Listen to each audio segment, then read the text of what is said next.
Salve, salve galera, beleza? Vamos falar do Pato Basquete? É mais um vídeo do preview do NBB 2024-2025, a série sobre todas as equipes que disputarão a próxima competição, um vídeo por dia até a estreia do campeonato no dia 12 de outubro. Então já dá o like nesse vídeo, se inscreva aqui no Duas Saídas e comenta aqui embaixo também até onde você acha que o Pato vai chegar nessa temporada. Porque, vamos lá, Pato Branco é a menor cidade com uma equipe nesse NBB, são menos de 90 mil pessoas e mesmo assim consegue manter uma equipe na elite já há vários anos com uma clara evolução temporada a temporada. Se primeiro o Pato foi uma espécie de saco de pancadas, logo depois começou a melhorar um pouco o time, começou a subir de posições, se classificar para os playoffs, vencer partidas nos playoffs e chegamos ao patamar de 2024-2025, quando a equipe tenta um algo a mais, avançar uma fase nos playoffs. Na temporada passada, por exemplo, o Pato foi eliminado nas oitavas pelo Bauru Basquete por 2-0,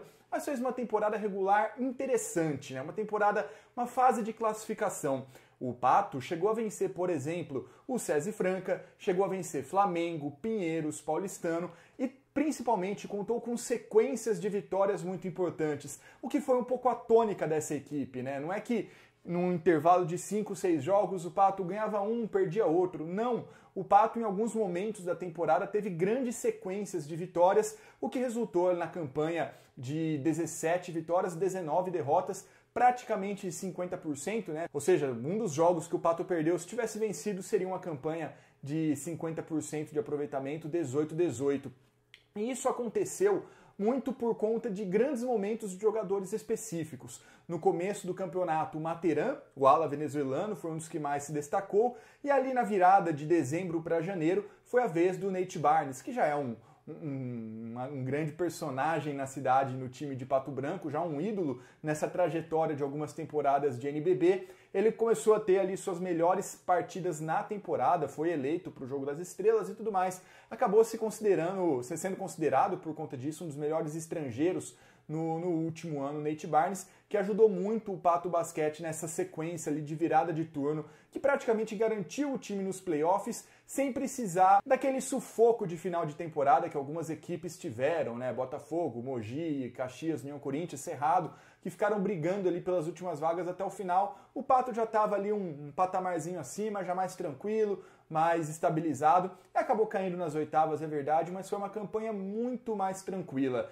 E de lá para cá, da temporada passada para essa, o Pato perdeu alguns jogadores, como por exemplo o Arthur Pecos, como por exemplo também Veríssimo, do Sommer, o Guilherme Magna, Matheus Bonfim, mas conseguiu alguns reforços muito interessantes. Primeiro, manteve Nate Barnes, conseguiu manter também o Novaes, um jovem que chegou da temporada passada depois de uma LDB excelente e premiada, fez um ano muito bom pelo Pato Basquete e foi assediado por outros clubes. Vários times consideraram contratar o Novaes para suas equipes, não conseguiram, ele ficou em Pato Branco, ficou ali no interior do Paraná, uma renovação muito importante, muito rara de acontecer, o que mostra uma maturidade já dessa equipe do Pato, que consegue reter talentos na medida do possível, é claro, para uma equipe da metade de baixo da tabela ainda, mas consegue ali reter algumas peças principais, o próprio Nate Barnes, por exemplo, também, o Pato tem conseguido,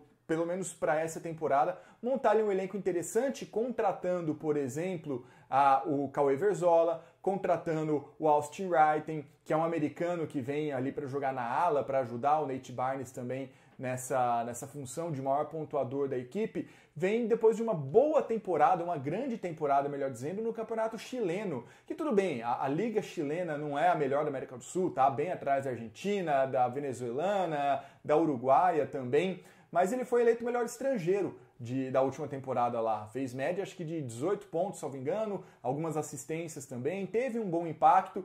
Aparentemente, pelos jogos do Interligas ali, vai ajudar bastante nessa produção ofensiva do Pato, também ao lado do Materan, que foi outro que ficou, mais um que foi cogitado em alguns outros lugares e permaneceu em Pato Branco. Então o Pato tem esse trio de estrangeiros aí muito importante para puxar a pontuação do time, Materan, Barnes e Austin Wrighten, além do Novaes, claro, que vai seguir ali sendo como o principal jogador de garrafão dessa equipe do Pato Basquete, que vai ser comandada ali, direcionada pelo Cauê Verzola, que fez um ano muito bom no Vasco, chega agora em Pato para organizar o time, para, quem sabe, né, novamente fazer o Pato alcançar um patamar que ainda não conseguiu nessa trajetória de NBB, que é ficar na metade de cima da tabela e quem sabe avançar a uma quartas de final. Eu acho que a discussão de se o Pato pega ou não playoff, ainda mais nesse regulamento em que 16 dos 18 times se classificam para a pós-temporada, já é um debate superado, né? O Pato já é uma equipe lá dentro, está nos playoffs,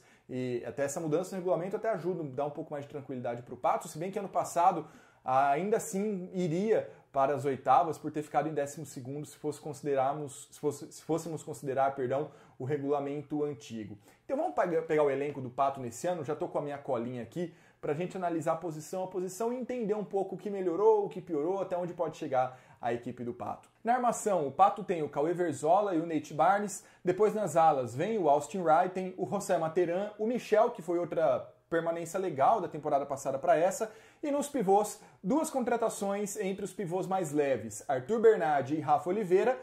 Entre os pivôs mais pesados, tivemos a permanência do Novaes e a chegada também do Lupa, que fez um NBB, uma temporada legal até por Mogi. O Rafa Oliveira não teve grande destaque em Caxias do Sul, assim como ele já teve, por exemplo, em Rio Claro, mas é um cara ali que ajuda na pontuação. O Arthur Bernardi também já muito experiente, com muita cancha, com muita trajetória já em NBB, deve ser uma peça interessante ao lado ali do Rafa Oliveira, ao lado principalmente do Novaes e do Lupa. Vamos lá, é um time que a única coisa que me preocupa um pouco é a armação, ela é um pouco curta, né? Então, para além do Cauê Verzola e do Barnes, você não tem muita gente ali, aliás, você não tem ninguém, né, dos adultos. O elenco do Pato é completado com atletas ainda vindo das categorias de base, mas você tem principalmente esses dois, né? E falta um pouco de alternativa. É um bom ponto de partida, mas falta alguma coisa ainda que o Pato pode eventualmente conseguir ao longo do ano, né?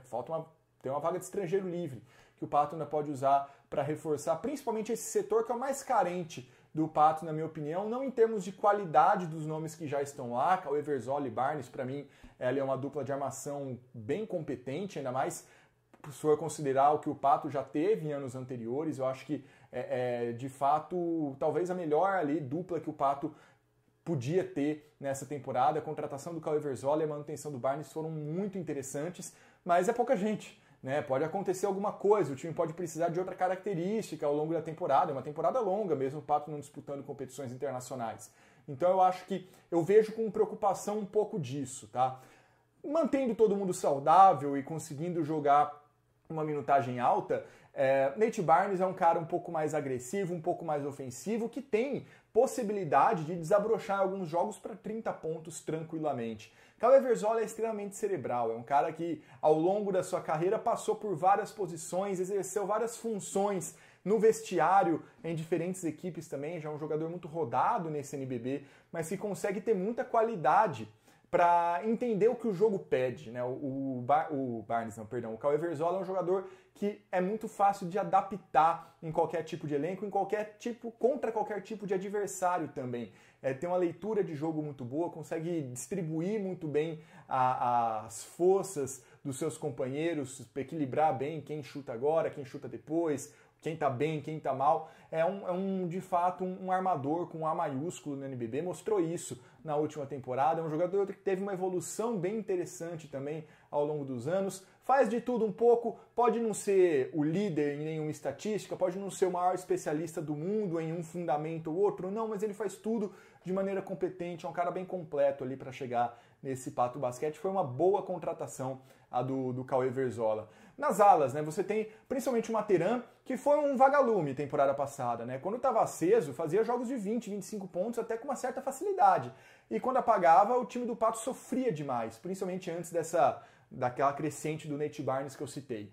Então, o Pato precisa de um pouco mais de regularidade do Materan. O Pato precisa do Materan do começo do último NBB, né? Não o do final. Depois sofreu com lesões, um pouco é verdade, mas precisa ali de um Materan um pouco mais regular. Potencial ele tem, qualidade ele tem. Precisa conseguir mostrar isso de uma maneira mais equilibrada ao longo do ano todo. Sobre o Austin Wright, tem pouca coisa para falar dele. Confesso que eu não o acompanhava na liga chilena, mas chegou com boas credenciais, bons números. E pelo que eu vi nos amistosos, né, no torneio Interligas, parece ser uma peça ali que vai desafogar um pouco o ataque e dar mais opções ofensivas para essa equipe de Pato Branco. Depois ainda, a manutenção do Michel, muito importante, um cara vindo do banco, um cara que chuta de 3 pontos com uma boa consistência, é um jogador interessante ali para você compor o elenco, gosto também. Nos pivôs você consegue montar uma equipe com diferentes características, né? Você pode pesar um pouco mais, deixar um pouco mais físico com Novaes e Lupa, eu imagino que dá para fazer.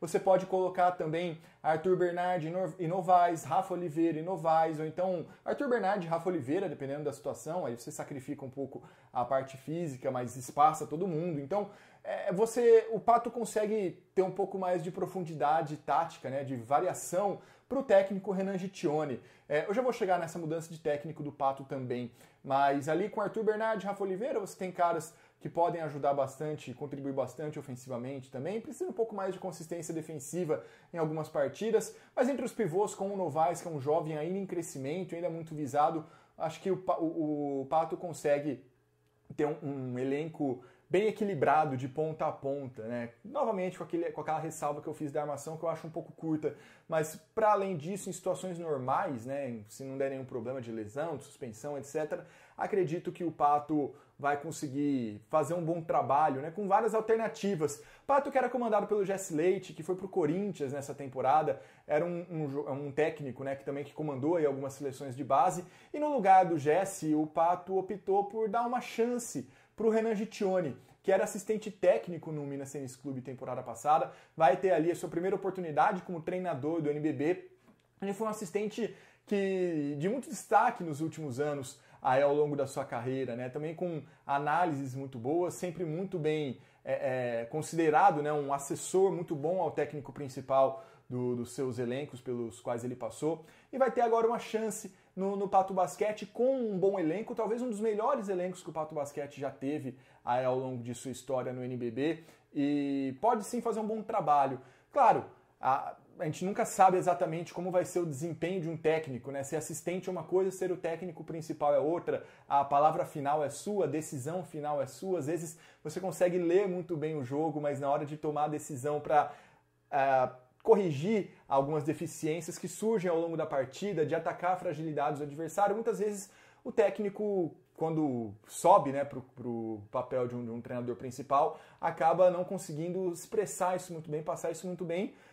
Por outro lado, às vezes consegue, né? Às vezes consegue ter muito sucesso logo de cara, e vai ser muito interessante essa tentativa aí do Pato Basquete, né? Um movimento curioso até também que está acontecendo no NBB, né? Tem o Renan Gittione, você tem o Rodrigo Galego na Unifacisa, você tem o Rodrigo da Silva no União Corinthians, que não é mais a primeira temporada, mas ele começou ano passado como técnico principal. Então a gente tem visto aí uma tentativa dos clubes, principalmente fora ali que não estão nas primeiras posições, né? Fora ali de Franca, Minas, Flamengo, e dos times ali com um pouco mais de dinheiro, eventualmente, Corinthians, São Paulo, conseguirem atrair esses técnicos, dar uma chance para assistentes técnicos que se destacaram em suas equipes. É um movimento interessante, quem sabe pode surgir uma nova safra de treinadores no Novo Basquete Brasil. O Pato agora faz parte também disso com o Renan Gittione. Dito isso, né, o Pato Basquete eu acho que deve brigar ali mais ou menos na mesma faixa da temporada passada, de 8º a 12º, dando tudo certo, ficando acima de 8º. Eu acho que seria o cenário mais otimista possível para essa equipe do Pato. Para algo além disso é difícil um pouco a gente imaginar, mas vale lembrar, né, que do terceiro para baixo é um pelotão mais ou menos parecido, né, com distâncias entre as equipes bem menores. Então, o Pato pode acabar se beneficiando disso também se tiver constância, se tiver regularidade, conseguir mostrar mais ou menos o mesmo basquete o ano inteiro e ele for positivo, o Pato tende ali a, quem sabe, fazer a sua melhor campanha na história, uma campanha acima dos 50% de aproveitamento, continuar utilizando a cidade de Pato Branco, o ginásio do SESI em Pato Branco, como uma força que é muito difícil para os times irem até Pato Branco, tá? Geralmente você vai ali para Curitiba, Londrina, e depois faz ou seja, você já pega um avião, né, até Curitiba, Londrina, e depois faz uma longa viagem de ônibus, ou então vai até Chapecó, e de Chapecó você pega mais um ônibus ali, que demora mais algumas horas para chegar até em Pato Branco. É uma viagem cansativa. O ginásio, embora pequeno, né, sem uma grande capacidade, vira um caldeirão, a torcida costuma lotar, então os domínios do Pato Branco costumam ser uma das suas principais armas ao longo da temporada, porque realmente não é fácil chegar até lá, é cansativo e o time do Pato é bom.